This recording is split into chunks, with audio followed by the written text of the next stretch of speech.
Itinuring kitang kaibigan, B-boy. Pero isa ka palang traidor. Hindi ko nakasalanan na isa kang oto-oto. Akala mo ba makakalimutan ko na ang utos ko, B-boy? Hindi yon mahalaga. Huwag mo silang pakinggan, Apo. Hindi ako mangmang. Ipapakita ko sa inyo kung gaano ako kalakas. Ipadarama ko ang ganti ng isang api.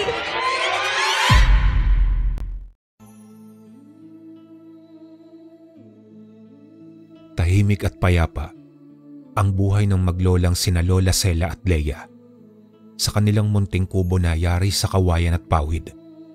Kasabay ng mga dasal at halaman, nabubuhay sila sa simpleng paraan. Ngunit sa likod ng katahimikan, may halakhak, pagmamahalan at mga kwentong puno ng hiwaga. Lola! Tingnan mo po itong nahuli ko sa sapa. 2 tilapia, buhay pa. Ay naku, Apo. Marunong ka na talagang manghuli. Masasapawan mo na yata ako sa ulam. Siyempre naman po, ako pa ba? Pero huwag kayong mag-alala. Kayo pa rin ang reyna ng kusina. Abay, tama ka dyan. Ang sikmura ay hindi lang pinupuno. Dapat din nating napapasaya. Lola, totoo po ba yung sabi niyo dati na may engkantong tagapangalaga dito sa bundok? Totoong-totoo, Leia. Bago ka pa ipinanganak, kasama ko na silang nagbabantay sa lugar na ito. Mababait sila at may malinis na puso. E di kayo po, kaibigan niyo sila? Hindi lang kaibigan, Apo. Katuwang, kapag mayroong may sakit sa baryo, hindi lang ako ang nagpapagaling. Sila rin. Wow! Para pala kayong bayani. Bayani na may halamang gamot at dasal. Mas makapangyarihan yon kaysa sa baril o suntok. Lola, gusto kong matutunan lahat ng ginagawa niyo. Gusto ko rin pong tumulong sa mga tao. Darating ang panahon, Leia. Pero bago ang anuman, kailangan mo munang matutong makinig. Dahil ang totoong manggagamot, marunong umunawa. Makikinig po ako, Lola. Sa inyo, sa mga halaman, sa mga engkanto, sa lahat. Mabuti, Apo, kasi sa'yo ko ipamamana ang lahat. Lola, sa palagay niyo po ba kaya ko? Hindi ko lang palagay. Sigurado ako. Ikaw ang magtatapos ng sinimulan ko. At habang ang araw ay unti-unting lumulubog sa likod ng bundok, nagpatuloy ang maglola sa kanilang kwentuhan, halakhakan at simpleng hapunan. Hindi alam ni Leia na sa likod ng mga ngiti ni Lola Sela, may lihim na naghihintay ng tamang panahon para isiwalat. Lola, anong pangalan po ng halamang to? Ang bango po niya. Yan, Apo, ay albahaka. Mabisa yan sa ubo at sipon. Pero kung isasama mo sa langis ng nyog, makakagamot din ang kagat ng insekto. Ang galing po. Parang lahat ng tanim dito may kapangyarihan. May taglay na bisa ang kalikasan, Apo. Pero ang tunay na lakas, nasa taong gumagamit. Kung may masamang layunin, nagiging lason. Kung may malasakit, nagiging lunas. Lola, totoo po bang may mga mutya? Yung bato na may kapangyarihan? Totoo, Apo. Pero hindi lahat ay dapat kunin. Ang tunay na mutya, kusa lang dumarating sa mga pinili. Pinipili po? Paano po yun? Ang engkanto, hindi basta-basta nagbibigay. Pinagmamasdan nila kung sino ang may malinis na damdamin. Minsan, binibigyan nila ng mutyang nagmumula sa ugat ng matandang puno o sa ilalim ng ilog na hindi naaabot ng araw. May mutya na po ba kayong natanggap? Meron, Apo. Isa lang. Di ko man laging ginagamit, pero kapag panahon ng panganib, ito ang aking sandata. Hinugot ni Lola Sela ang isang maliit na pulang bato mula sa kanyang bayong. Ang ganda po, parang may liwanag sa loob. Yan ang mutya ng duhat. Hindi karaniwan. Ipinagkaloob sa akin ang engkantong tagapangalaga ng punong duhat sa likod ng bundok.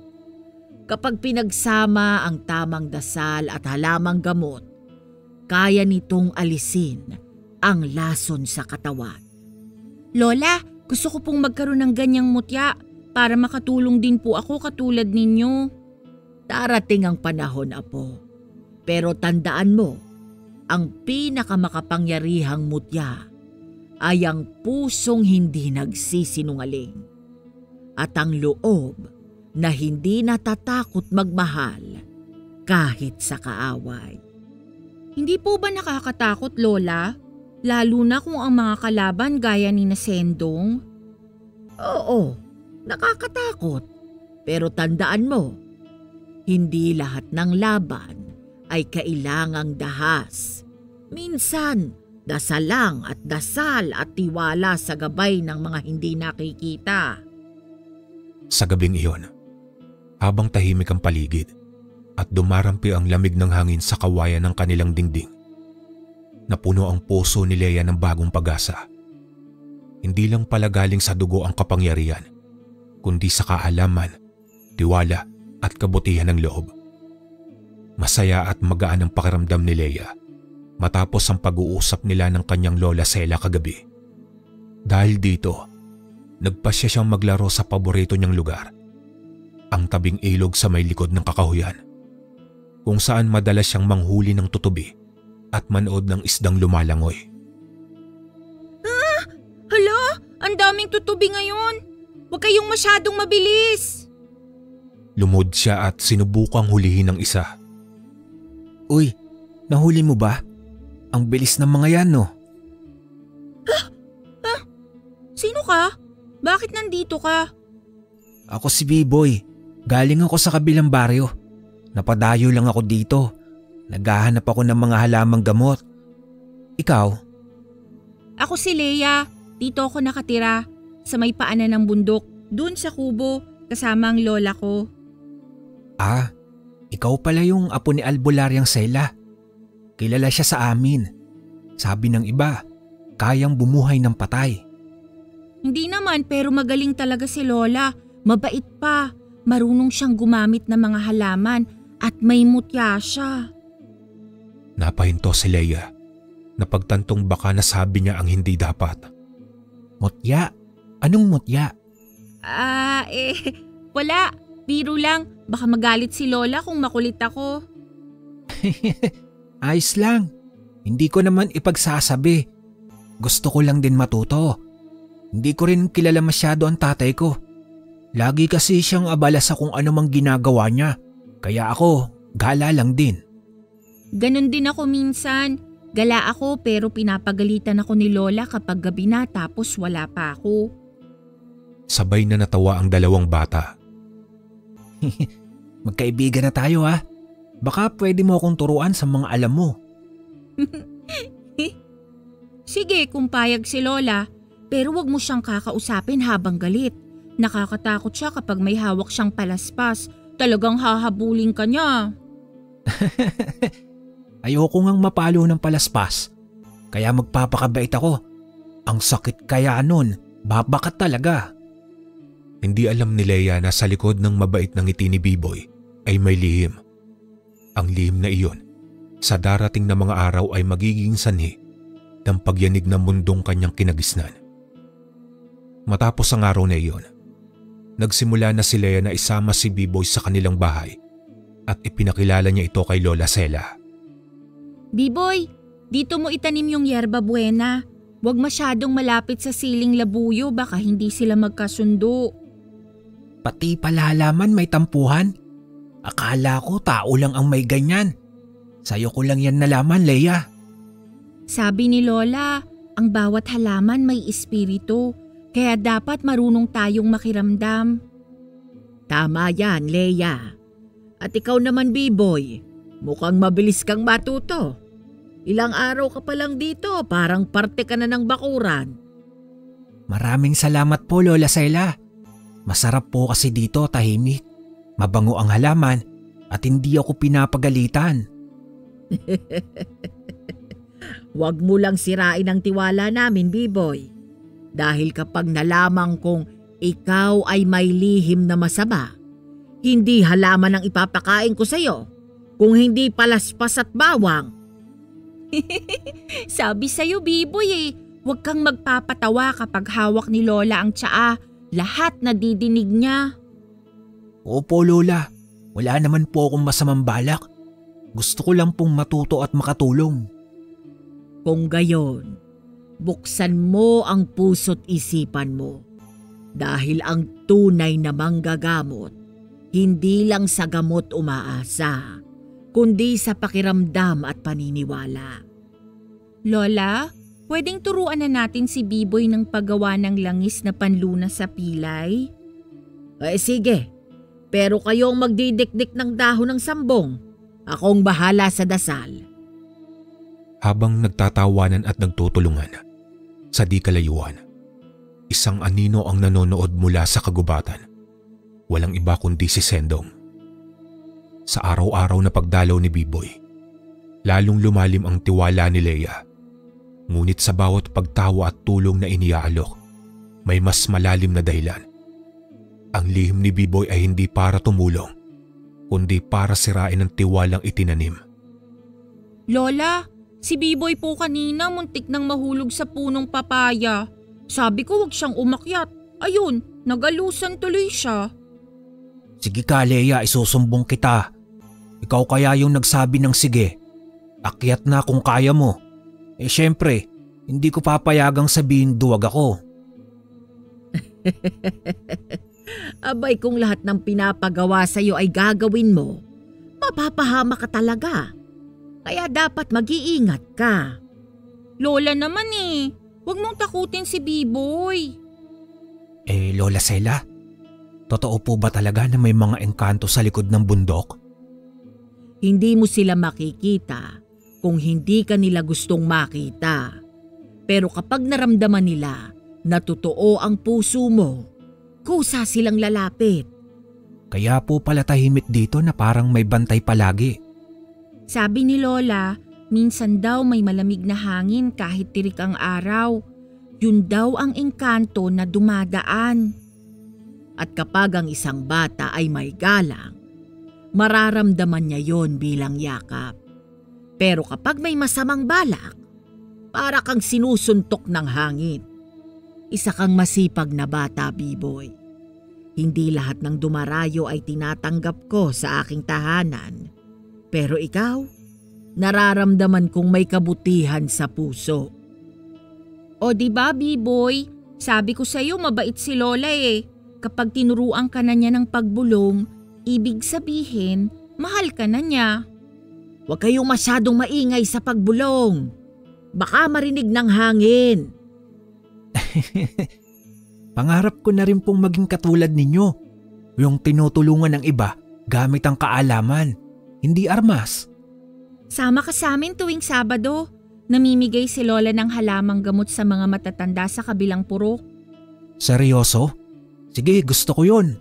Pwede rin ba akong magdala ng candy para sa mga bata? Aba lalo kang mamahalin ng mga yon. Ang gamot, minsan, nasa tamis ng kalinga. Sa pagdaan ng mga araw, naging tila isang pamilya na ang maglola at si B-Boy. Sa bawat kwento, pagtulong at halakhak, lalong lumalim ang tiwala. Hindi man nila alam na ang binhing ito ng pagtitiwala ay magiging ugat ng isang matinding pagsubok.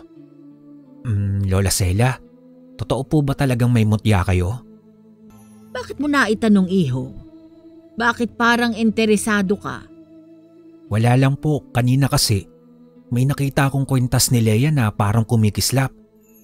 Sabi niya hindi raw yun ang mutya. Kaya naisip ko lang po, anong itsura ng totoo? Hindi pa po kasi ako nakakakita ng ganoon. Lola, pwede mo na po kayang ipakita sa kanya? Matagal na po siyang tumutulong, di ba?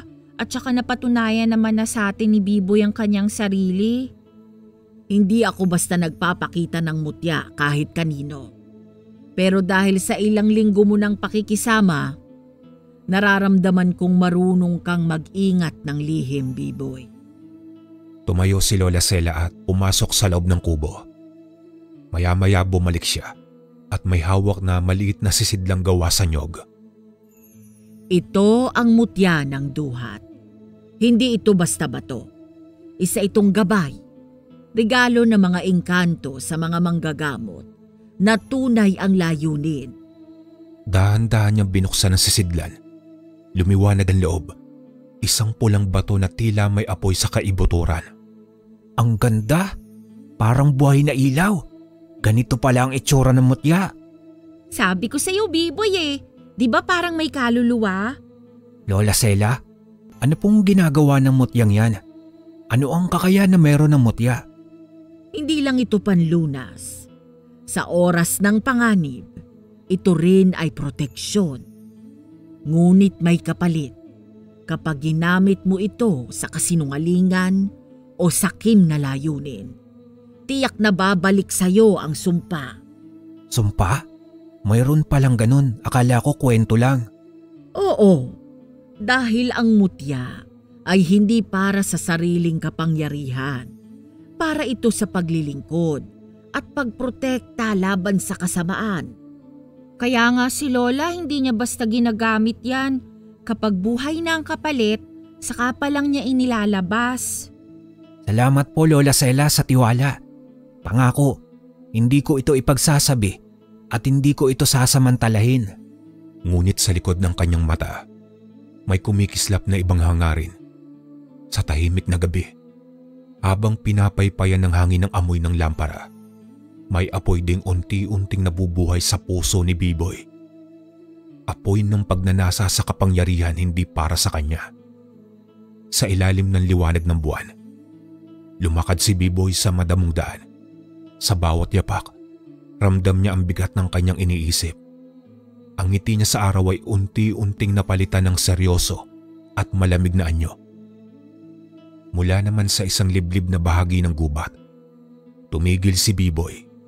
Mula sa dilim ay may lumitaw. Akala mo ba? Makakalimutan ko na ang utos ko, B-boy. Hindi, Amang Sendong. Ginagawa ko na ang lahat. Nakuha ko na ang tiwala nila. Ipinakita na nila sa akin ang mutya. Magaling. Pero huwag kang magiging marupok. Ang mga engkanto sa paligid ng kubong yan, marurunong. Ramdam nila ang tuso. Alam ko, kaya maingat ako sa kilos at salita. Kahit si Leia, halos ituring na akong kapatid. Madali ko nang malalapitang muli ang mutya. Hindi lang ang mutya ang kailangan natin, B-boy.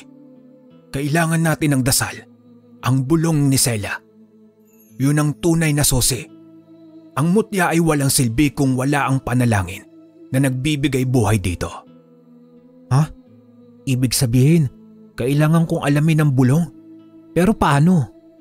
Gamitin mo ang lambing. Gamitin mo ang tiwala nila sa'yo. At kung kinakailangan, gamitin mo ang puso ni Leia. Pero wala ba talagang ibang paraan? Kung may puso ka pa, bibiyak ako ng isa pa para sa'yo. Tandaan mo, B-boy, ako ang nagpalaki sa'yo, hindi ang maglolang yan. Kapag nabigo ka, susunugin ko ang kubong yon sa harap ng mga mata mo. Opo, Manong Sendong. Hindi po ako mabibigo. Susundin ko ang nais nyo. Habang papalayo si B-boy, muling nagbago ang kanyang anyo. Mula sa isang anak ng dilim, balik sa mukhang kaibig-ibig.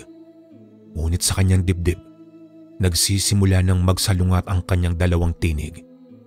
Ang tinig ng utos at ang tinig ng damdaming pilit na tumitibok para sa mga taong bumitaw ng pagtiwala. Isang maulang hapon, mabilis ang ihip ng hangin. Tila may masamang balitang dala. Sa loob ng kubo nakahiga si Leia. Nilalagnat, pinagpapawisan ngunit nanginginig ang katawan. Hindi alam ni Lola Sela kung saan nakuha ni Leia ang lagnat na tila apoy sa loob ng katawan. Hindi ito karaniwang karamdaman at sa kaloob-looban ng kanyang damdamin, alam niyang hindi ito gawa ng kalikasan, kundi ng masamang kapangyarihan. Apo, tahan na. Si Lola ang bahala. Hindi kita pababayaan.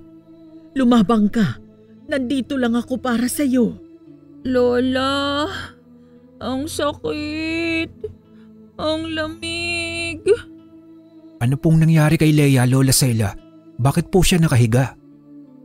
Nilalagnat si Leia, B-boy. Pero hindi pangkaraniwang lagnat ito. Parang may gumawa sa kanya ng masamang dasal. Paano po natin siya matutulungan? Gagaling pa po ba si Leia? Panahon na siguro upang gamitin ko ang mutya. Para naman ito kay Leia eh. Mutya? Yun po bang ipinakita niyo po sa akin? Oo. Huwag mong sasabihin sa iba na nakita mo ito. Pero hindi ito basta-basta ginagamit. Kailangan ng panalangin. Kailangan ng kabuuan ng loob. Naglakad si Lola Sela papunta sa lihim na kahon, sa ilalim ng altar. Binuksan ito at inilabas ang mutya ng duhat. Muli itong kumislap, mas maliwanag kaysa dati. Lola Sela, ano pong kailangan kong gawin? May maitutulong po ba ako? Sabihan mo lang po ako. Manahimik. Yan ang magagawa mo. Isara mo ang bintana. Ilatag ang banig. At huwag mo kong istorbohin habang binubuo ko ang bulong. Sumunod si B-boy. Isinara ang mga bintana. Itinaas ang mga paa ni Leia. Umupo ito sa isang sulok. Pinagmamasdan ng kilos na matandang manggagamot. Dini, engkantong bantay. Iligtas mo ang batang tapat. Kuminang ang mutya at nagpaikot-ikot ito sa ere. Saka naman dahan-dahang lumapag sa dibdib ni Leia. Lola, ano po ang nangyari? Bakit po parang umiyak kayo? Apo, ligtas ka na. Mabuti naman at dininig ng mutya ang aking dalangin. Ang galing po ninyo, Lola Sela. Ngayon ko lang nakita na totoo ang kapangyarihan ng mutya. Hindi ito kapangyarihan, B-boy. Ito ay biyaya. At hindi lahat ay karapat-dapat na hawakan nito. Napatingin si Lola Sela kay B-boy. Tila may naramdaman sa titig nito, ngunit hindi na nagsalita pa. Nang gabing iyon, habang ang ulan ay unti-unting humihina, tuluyang gumaling si Leia. Ngunit kasabay ng kanyang paggaling, tuluyang namulat ang mata ni B-boy sa lakas ng mutya at sa bulong na siyang tunay na hinahanap ni Sendong. Matagal kang nawala, B-boy. Akala ko'y nilamong ka na ng malasakit. Huwag na huwag kang papadala sa kanilang mga salita. Gumaling na si Leia ginamit ni Lola ang mutya. Narinig ko ang bulong. Namulat ako sa katotohanan. Sobrang lakas ang kapangyarihan na taglay ng mutya. Magaling. Konti na lang. Makukumpleto na natin ang hinahanap. Pero kailangan mong marinig ang totoo. Ano pong totoo, Manong Sendong? Tungkol po ba sa mutya? Hindi ba't nagtatanong ka lagi kung bakit kita inalagaan? Bakit ikaw? Bakit ikaw ang pinili ko sa lahat ng batang ulila? Oo, pero hindi niyo po sinasagot. Sa tuwing nagtatanong ako, nagiging dahilan iyon para magalit ka sa akin. Kabilin-bilinan mo. Huwag ko na ulit iyon itatanong sa'yo. Ngayon, B-boy, panahon na para malaman mo ang totoo. Ang nanay mong si Adela ay isang tagapangalaga ng mutya na mas matanda pa kaysa sa hawak ni Sela ngayon. Ang nanay ko? Tagapangalaga? Oo, pero hindi siya pinayagan ni Sela. Dahil alam niyang mas malakas ang dugo ng nanay mo. Kaya ginawa niya ang hindi dapat. Anong ibig ninyong sabihin? Hindi kita maintindihan. Pinatay siya ni Sela. Hindi sa espada, hindi sa lason kundi sa bulong. Sa mismong dasal na ginamit niya kanina. At mula noon, kinamkam niya ang mutya. Itinuring ang sarili bilang tanging karapat-dapat. Kaya mo bang patawarin ang taong iyon? Totoo ba ang lahat ng sinabi mo sa akin, Manong Sendong? Walang halong kasinungalingan? Pinatay ba talaga niya ang ina ko? Lahat ng pagkakaibigang ipinakita niya Ang pagkukunwari ng pagkalinga, panlilin lang yon. Ginamit ka lang niya, B-boy. Ginagamit ka rin ni Leia. At panigurado may plano sila laban sa'yo. Lalo na kapag nalaman nila na anak ka ni Adela. Kukunin ko ang mutya. At hindi lang yun, ipaparamdam ko kay Sela ang sakit na pinagdaanan ng nanay ko. Ganyan pala siya kasama. Akala ko mabait siya. Lahat pala yun pagkukunwari. Iyan ang anak na pinalaki ko. Tama, magalit ka sa kanya. Kamuhian mo siya at ipaghiganti mo ang iyong ina. Sa gabing iyon, tuluyang nanigas ang puso ni B-boy sa puot. Ang munting pag-aalinlangan ay pinawi ng kwento ng madugong nakaraan. At sa kanyang mga mata, si Lola Sela ay hindi na isang matandang manggagamot, kundi isang mamamatay na dapat pagbayaran ng kasalanan. Tahimik ang paligid. Tila ang hangin ay nag-aabang. Sa kanyang pag-iisa sa loob ng kubo, hindi na napigil ni B-boy ang damdamin na matagal nang kumukulo. Ito na ang pagkakataon. Itong ginagawa ko para sa'yo at sa aking ina. Dahan-dahang binuksan ni B-boy ang kahon sa ilalim ng altar. Sumilay ang liwanag ng mutya. Kumikislap. Tila alam ang paparating na panganib. Kailangan ko lang nakunin ito. Wala namang makakakita. Anong ginagawa mo dyan, B-boy? Bakit hawak mo ang kahon? Kukunin mo ba ang mutya? Kaagad na napalingon si B-boy. Natigilan at mabilis niyang isinara ang kahon. Ako po? Napadaan lang po ako, Lola Sela. Hinahanap ko po sana yung panghalo ng salabat ni Leia. Akala ko po nandito. Hindi dito inilalagay ang sangkap ng salabat. Alam mo yan, ilang araw ka nang nagpupunta dito sa amin. Pasensya na po. Gusto ko lang makatulong. Hindi ko po sinasadya na makapasok dito. Sige, kung gusto mo talagang tumulong, pakuluan mo ang dahon ng sambong. Ihalo mo sa salabat. At sa susunod, huwag kang basta-bastang papasok dito. Marami akong mahahalagang gamit dito, kaya maingat talaga ako. Opo, pasensya na po talaga, Lola Sela. Hindi ko po talaga sinasadya. Mabilis na lumayo sa altar si B-boy. Halatang gulat at nahuli. Ngunit pilit niyang pinapanatili ang maamong anyo. Matapos ang pangyayaring iyon, dali-daling nagtungo sa kusina si B-boy at ginawa ang sinabi ni Lola Sela. Sa bawat paghalo ni B-boy sa mainit na sabaw, bitbit niya ang kabiguan. Akala niya'y madali ang lahat. Inisip niya na makukuha na niya. Ngunit gaya ng mutya, may bantay ang bawat lihim. At sa kubong iyon, si Lola Sela ang laging nakabantay. Hanggang sa nagsimula ng umusig sa loob ni Lola Sela ang kutob. Isang bagay na matagal nang hindi niya naramdaman. Hindi basta kutob ng isang matanda, kundi pang amoy ng isang albularyo na marami ng beses nang nilapitan ng kasinungalingan. Hindi malis sa isipan niya ang nangyari. Pakaramdam niya may mali. Kaya naman napapaisip na si Lola Sela. Tahimik siyang kumikilos, pero iba ang mata. Alam kong mayroon siyang hinahanap. Tahimik siyang tumayo. Dahang-dahang lumabas. Hindi siya namalayan ni B-boy. Doon siya dumiretso sa kagubatan, kung saan siya kadalasang nakikipag-usap sa mga engkanto. Mga bantay, ilahad niyo sa akin ang hindi ko nakikita. Gabayan niyo ko sa katotohanan. Mula sa mga dahon ay biglang kumislot ang hangin. Bumigat ang paligid. Isang boses ng engkanto ang bumulong. Anong ibig ninyong sabihin? Ipaliwanag ninyo sa akin kung ano ang nais ninyong iparating. Si Sendong?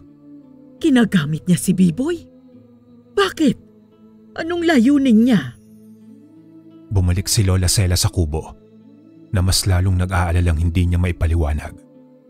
Hindi niya maipakitang nagdududa siya dahil hindi niya maitanggi sa kanyang sarili na napalapit na sa kanya si B-boy na parang tunay na apo. Pero alam niya na rin ang tunay na panganib ay hindi palaging may sungay. Minsan, May ikinukubli, minsan may lambing. Samantala ang bata, tahimik ang hakbang ni Biboy habang papalapit sa altar. Sa kanyang mga mata puno ng galit, determinasyon at pagnanais na matapos na ang matagal ng misyon. Sa labas naman ng kubo sa likod ng mga anino, nagbabantay si Sendong. Pilit niyang pinapasunod si Biboy sa kanyang mga nais. Ngayon na, Biboy. Hawakan mo ang kahon, buksan mo at ulitin ang mga katagang itinuro ko sa'yo. Sa bulong natin manggagaling ang lakas. Kunin mo na para magtagumpay na tayo. Para makapagiganti ka na. Ito na yon. Makukuha ko na ang mutya. Maigaganti ko na ang aking ina. Kumikinang muli ang mutya. Nagbabadya ang hangin sa loob ng silid at naramdaman ni Leia ang babala ng kalikasan. Biboy, anong ginagawa mo? Bakit mo hawak ang kahon na lagayan ni Lola ng mutya? Paggagalitan ka niya kapag nakita ka niya. Ibaba mo na yan. Hindi mo na kailangan malaman, Leia. Hindi mo na kailangan makita pa. Kailangan ko itong gawin para makaganti. Akin na ang mutyang ito. Ako na ang nagmamay-ari nito. Itinuring kitang kaibigan, Biboy. Pero isa ka palang traidor. Hindi ko nakasalanan na isa kang uto-uto. Mula sa labas ay biglang lumitaw sa bintana si Sendong. Mga matay naglalagablab at malademonyong nakangiti. Tama. Mangmang ka at dahil sa'yo napahamak kayo ng iyong lola. Hindi ako mangmang. Ipapakita ko sa inyo kung gaano ako kalakas.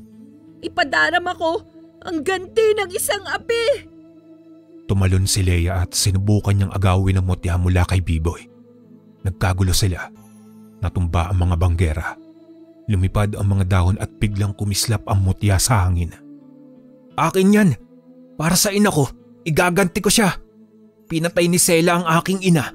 Kaya't papatayin ko rin siya. Sa gitna naman ng kaguluhan, biglang sumulpot mula sa pintuan si Lola Sela. Hawak ang baston at kalupkop na insenso.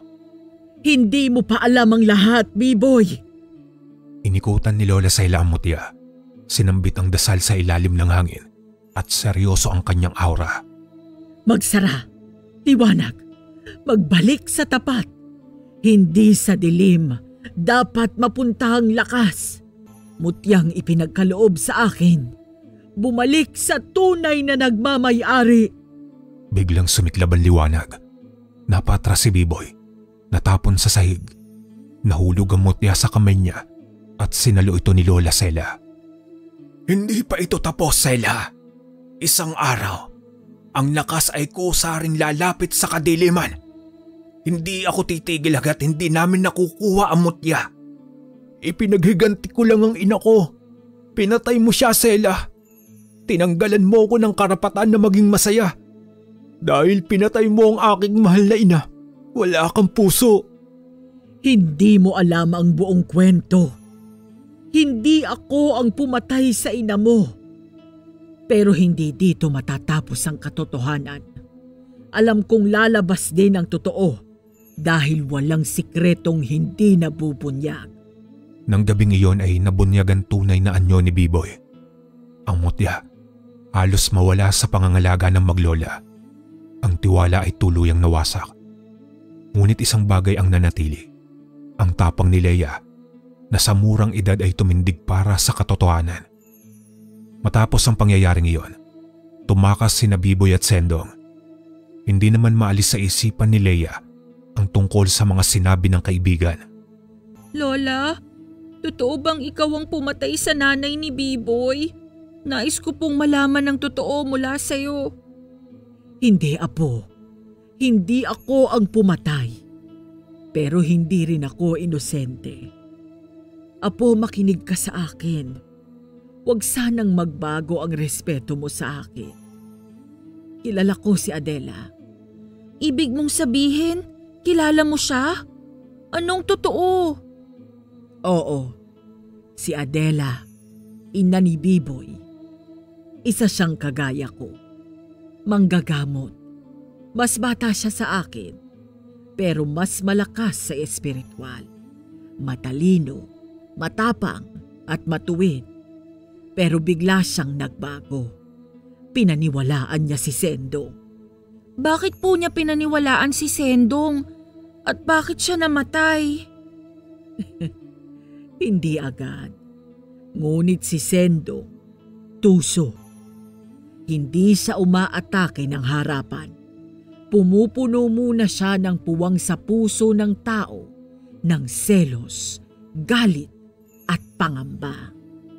Selos? Ginagamit niya ang mga emosyon ng tao laban sa kanyang biktima? Oo. Nainggit si Adela noon kasi ako ang pinili ng maharlikang gabay na mag-ingat sa mutya. Hindi niya matanggap, kaya noong inalok siya ni Sendong ng mas makapangyarihang mutya, yung itinago sa mga aninong lagalag, tinanggap niya. Anong nangyari sa kanya? Naging masama ba siya gaya ni B-Boy? Nang gamitin niya ang mutyang yon, hindi na siya si Adela. Kinain siya ng dilim. At ako ang huling humarap sa kanya.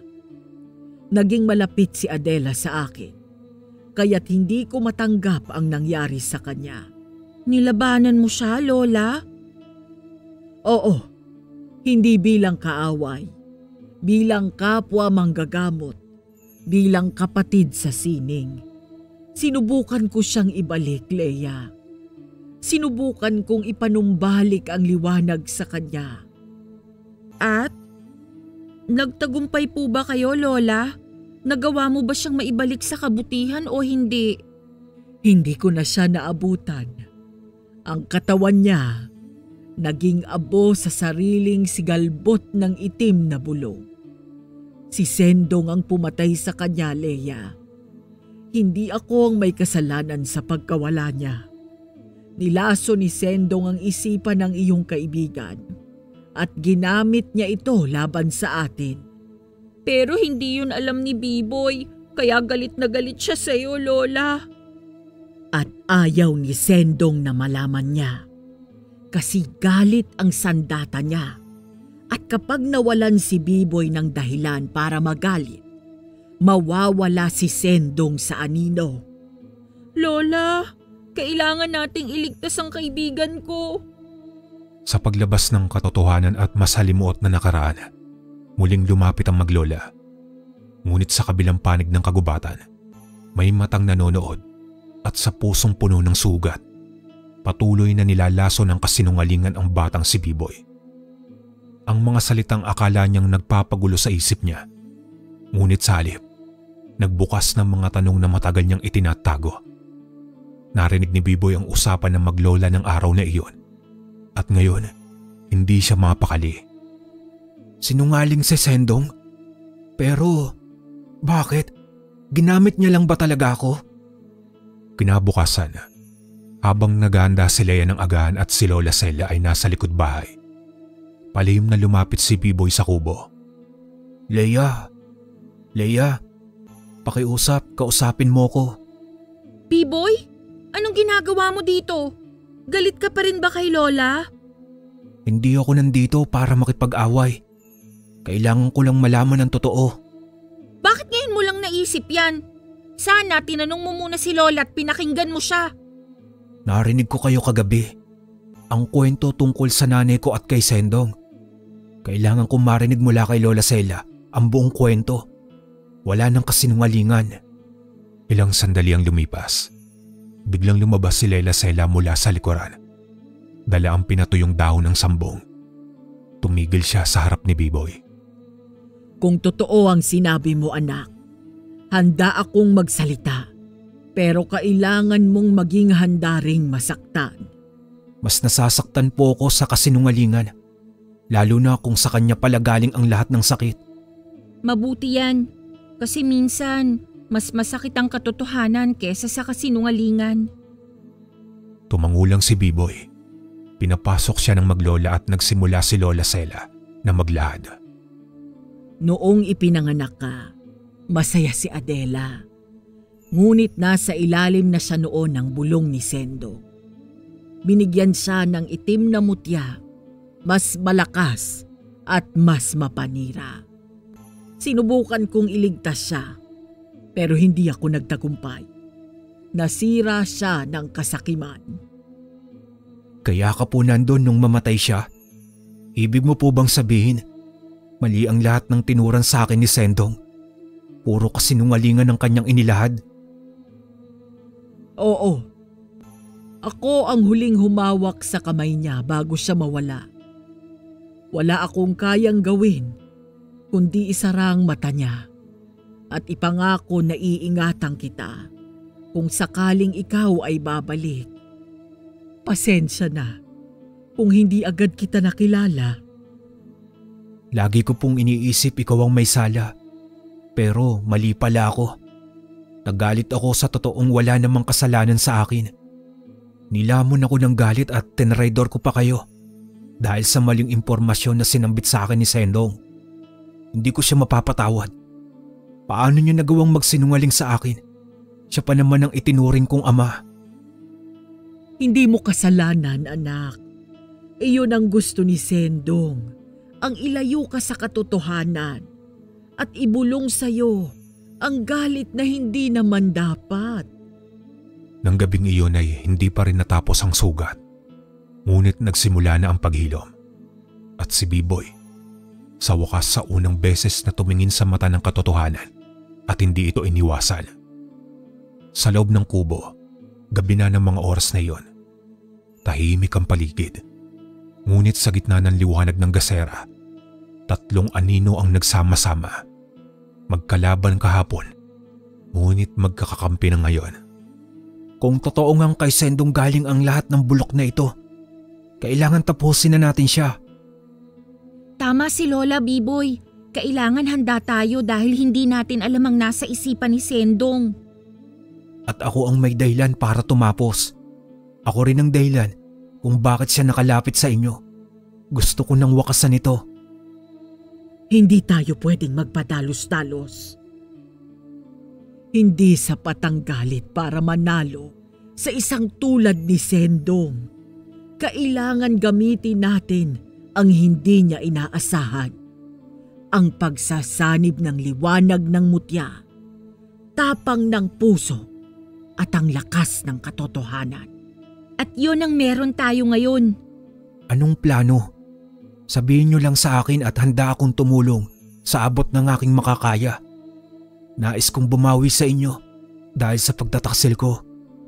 Bukas ng gabi, sa pinakagitna ng kagubatan, doon natin ilalatag ang bitag. Kailangan ng 3 bagay. Ang tunay na mutya, ang balahibo ng puting uwak, at ang apoy mula sa puso ng saging. Kapag nagtagpo ang mga iyon, mabubuo ang panibagong anting-anting na hindi niya kayang hawakan. At paano natin siya mahihila ron? Ako ang pain. Aakalain niyang pinagtaksilan ko kayo. Akala niya kontrolado pa rin niya ako. Pero hindi niya alam susuwagin ko siya. Ako ang bangungot na hindi niya inaasahan. Kaya mo ba? Hindi madali ang magpanggap sa harap ni Sendo. Kakayanin ko po, Lola Sela. Dahil hindi na ako ang batang alipin ng galit. Para rin ito sa aking ina na kanyang pinaslang. Habang bumubuo ng plano ang 3, sa di kalayuan sa madilim na bahagi ng kagubatan, may nakatindig. Isang nilalang na hindi katawan ng gamit, kundi usok, anino at bulong. Walang iba kundi si Sendong. Nagbabalak kayo mga mangmang. Akala ninyo hindi ko alam. Biboy, akala mo ba talaga'y wala pa rin akong kapangyarihan sa'yo? Hawak pa rin kita. Sa gabing iyon ay 2 panig ang kumilos. Ang isa may pag-asa, ang isa naman ay may panlilinlang. At sa gitna isang batang lalaking kailangang pumili kung alin ang kanyang tunay na daan. Gabi bago ang plano. Habang natutulog sina Leia at Lola Sela, tahimik na lumabas si Biboy sa kubo. Bitbit ang kanyang kutsilyong gawa sa matandang bakal. Pumunta siya sa gilid ng kagubatan. Doon siya tinawag ng bulong. Ang gabi makapal at malamig.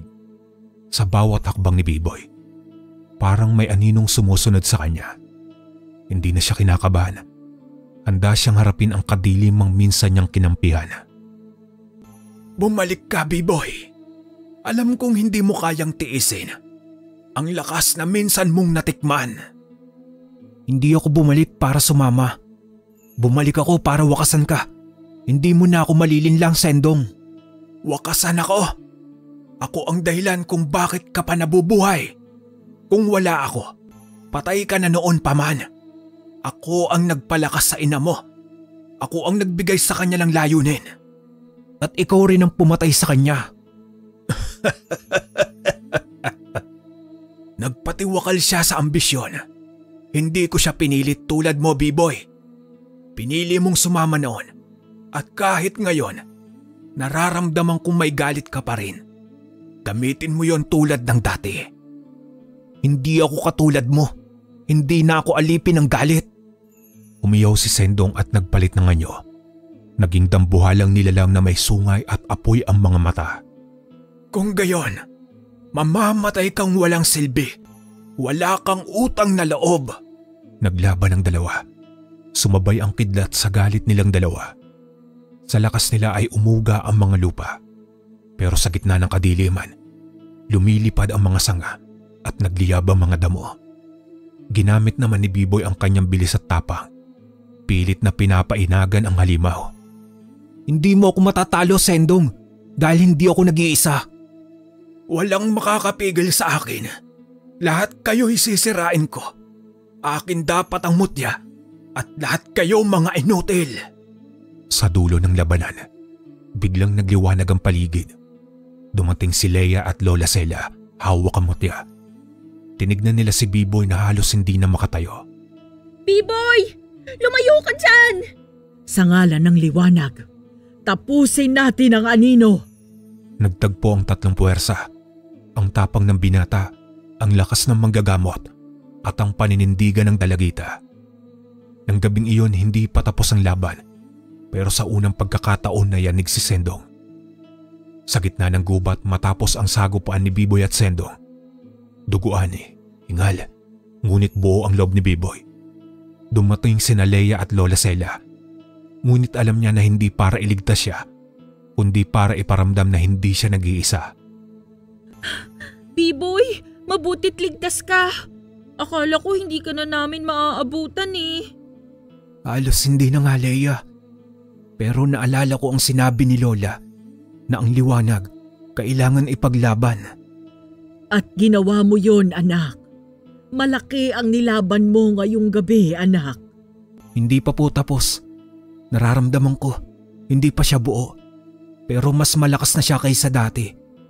Sa susunod na sagupaan, pangako mapapatay ko na po si Sendong. Kung ganon, kailangan na nating ituloy ang plano. Pero mas maingat. Tama ka, Apo. Magsisimula tayo sa pagkumpleto ng 3 anting-anting. Dugo? Ako ba yun? Pasensya na, medyo naguguluhan lang ako sa bilis ng mga pangyayari. Ang sakripisyo ng isang dating alagad ng dilim ay susi para isara ang lagusan ni Sendong. Pero hindi kailangan ng kamatayan. Kailangan lang ng paninindigan. Kaya natin to. Ngayon, buo na tayo. Habang pinaplano naman ng tatlo ang huling ritual na magpapahina kay Sendong. Sa kabilang dulo ng kagubatan, lumalalim ang anino. Ngunit sa bawat patak ng dugo ng katapatan, unti-unti ring nababasag ang kasinungalingan na matagal nang nag-aari. Kinabukasan ng madaling araw, habang tumatama ang unang sinag ng araw sa kanilang kubo, pinasimulan na ng maglola at ni B-boy ang paghahanda sa kanilang misyon, ang pagkumpleto sa 3 anting-anting. Lola, saan po tayo unang pupunta? Sa silangang gubat. Doon natin matatagpuan ang abong mula sa bulong ng hangin. Pero hindi yun basta hangin, Apo. Isa yung nilalang. Maharlik ang engkanto ng hangin. Ang bantay ng liwanag. Paano po natin siya mahanap, Lola Sela? Hindi naman natin basta pwedeng tawagin, di ba? Tiyak ako may kakaharapin tayong pagsubok. Hindi basta anak. Kailangan natin ng paggalang at dalisay na layunin. Matapos ang araw na iyon, nagsimula silang maglakbay. Sa gitna ng gubat, habang naglalakad sa ilalim ng matataas na puno, biglang tumahimik ang paligid. Tila huminto ang hangin. Lola, parang kakaiba ang paligid. Leia, tignan mo. May kumikislap na ilaw sa may likod ng puno. Biglang umihip ang malakas na hangin at sa gitna ng liwanag, isang nilalang ang bumaba mula sa alapaap. May pakpak na parang ulap at mata na tila buwan. Sino kayong gumagambala sa katahimikan ng aking nasasakupan? Kami po'y humihingi ng tulong. Kailangan namin ang abong mula sa inyong bulong para isara ang lagusan ng kadiliman. Maharlik ang engkanto, isa akong apo ng manggagamot at kasama ko ang dating alagad ng dilim na ngayoy lumilihis na sa kanyang landas. Pakiusap, gabayan niyo po kami. Liwanag at dilim sa iisang landas? Matapang ang iyong hakbang. Ngunit upang makuha ang abong kailangan ninyo, dapat munang humarap sa hininga ng katotohanan. Ano yun? Ano ang dapat naming gawin? Ito ang hangin na hindi maaaring linlangin. Ihipan nito ang inyong diwa at ang tunay na damdamin ay lilitaw. Sa isang iglap, umiikot ang hangin sa paligid nila. Isa-isang lumulutang ang alaala, lihim at pangambang pilit nilang nililimot. Ngunit hindi sila umurong at sa huli, napanatag ang paligid. Narito ang una ninyong anting-anting. Bantayan niyo ito dahil ang susunod na hakbang ay mas mapanganib pa sa unos.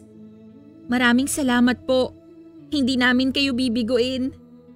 Matapos makuha ang abong mula sa bulong ng hangin, bitbit ang garapong may abo.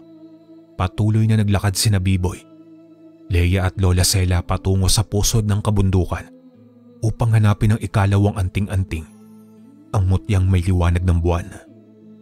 Lola, ang himig ng hangin habang kinukuha natin to. Parang may binubulong pero hindi ko maintindihan eh. Hindi mo kailangang intindihin, Apo. Ang mahalaga, tinanggap ka ng hangin. Isa yang tanda na malinis ang layunin mo. Isa na lang. Pag nakuha natin ang mutya ng buwan, buo na. Magagawa na nating matalo si Sendong at pagbabayaran na niya ang lahat ng kanyang kasalanan. Hindi ba't yun ang pinakamahirap kunin? Oo, dahil ang liwanag ng buwan ay hindi basta kinukuha. Ito'y hinihingi sa taimtim na panata. Dumating sila sa isang sagradong burol. Tahimik, malinaw ang langit at sa gitna ng burol ay isang batong altar. May ukit ng buwan at mga bituin. Dito po ba lalabas ang engkanto, Lola Sela? Hindi ako makapaniwala na nararanasan ko ang lahat ng ito. Wala siyang kailangang sabihin. Naririto siya kung marunong tayong manalangin. Juan, kung ako man ay may bahid pa ng takot o alinlangan, pakalinisin ninyo. Pakiusap, bigyan niyo po kami ng liwanag. Tahimik ang paligid. Umihip ang malamig na hangin. Sa loob ng ilang sandali, biglang lumitaw ang liwanag sa ibabaw ng altar. Banayad, pilak at malambot. Mula roon isang mutya ang lumutang at dahang-dahang bumaba sa kamay ni Leia. Lola, hawak ko na po. Bihira ang pagkakaloob ng ganyang liwanag. Pangalagaan mo, Apo, dahil kapag nasaktan ang loob mo, mawawala rin ang lakas nito. Isa na lang po, ang dugo ng tapat na nagbalik loob. At alam mo kung kanino manggagaling yun. Sa katahimikan ng gabi, dinala ng liwanag ng buwan ang huling kasagutan. Hindi kailangang may mamatay, pero kailangang may mag-alay. Hindi ng buhay, kundi ng buo niyang pagkatao. At si Biboy, ngayon ay handa na. Sa kagitna ng kagubatan, Pinili ni Leia at Lola Sela ang pusod ng lupang sagrado. Buo na ang 3 anting-anting, ang abong mula sa bulong ng hangin, ang mutyang may liwanag ng buwan, at ang dugo ng tapat na nagbalik loob. Apo, Biboy, sa oras na ito'y tatawagin natin ang liwanag upang tuluyang isara ang lagusan ng dilim. Handa na kami, Lola. Hindi kami uurong. Leia, ano man ang mangyari, tandaan mong hindi lahat ng traidor ay nawawala ng puso. Patawad sa nagawa ko sa inyo. Mula sa kalagitnaan ng kagubatan, yumanig ang lupa. Pumutok ang apoy mula sa mga ugat ng puno. Lumitaw naman si Sendong, mas malakas at mas mabagsik. Akala nyo'y matatalo nyo ako? Hangal! Isang mutya lang ang kailangang mawala at babagsak ang lahat ninyong pinaghirapan. Hindi mo kami matitinag. Hindi mo kami kayang hatiin.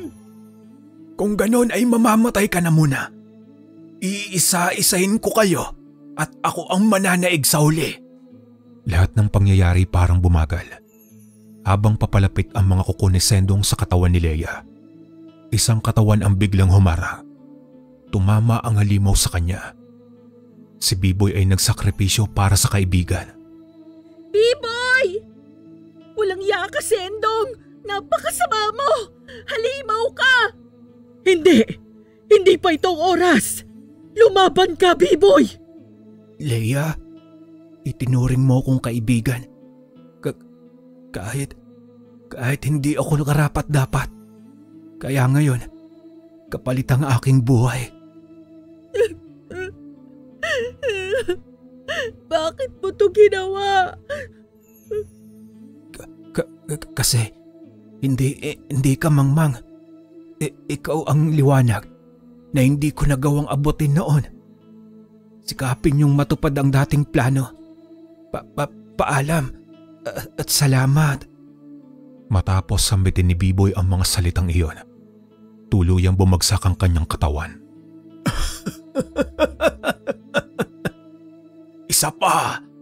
Isa pang buhay ang nawala dahil sa kahinaan ninyo.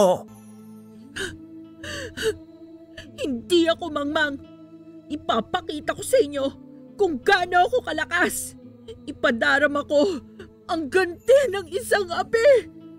Ngayon na, Leia! Ipagsama ang lakas ng mutya!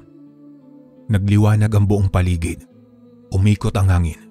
Sumiklab ang sinag ng buwan at sa katawan ni Biboy ay lumabas ang huling anting-anting, ang dugo ng tunay na tapat. Nagsanib ang 3 anting-anting.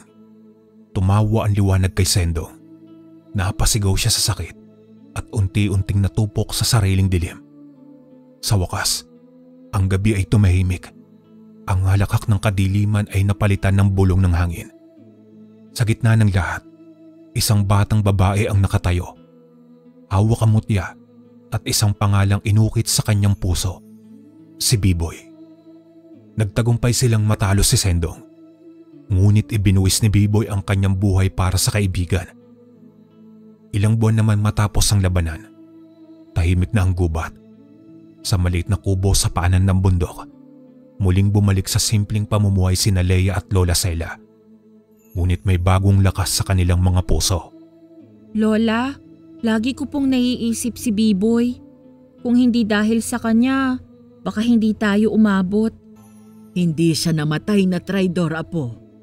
Namatay siya bilang tagapagtanggol. At sa puso mong nanindigan, buhay siya palagi. Gusto ko pong ipagpatuloy ang lahat ng sinimulan ninyo, hindi lang bilang albularyo, kundi bilang tagapangalaga ng liwanag. At yan ang tunay na tagapagmana. Hindi ang may kasakiman, kundi ang may kabutihan sa puso. Muli nang tumubo ang mga halamang dati na sunog. Ang mga hayop sa kagubatan ay bumalik.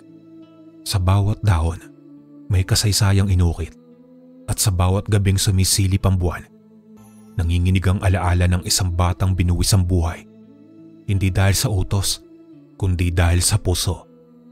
Ang tunay na lakas ay hindi nakikita sa kapangyarihan, kundi sa kakayahang pumili ng tama kahit masakit Ang liwanag ay hindi likha ng kapangyarihan lamang, kundi ng sakripisyo, pagkakaibigan at paninindigan. Ang kaaway ay maaaring maging kakampi at ang mga sugat ay maaaring maging simula ng paghilom kung ang puso ay bukas sa pangunawa at pagbabagong loob. Hanggang dito na lang po ang aking kwento, mga kalakbay. Maraming salamat.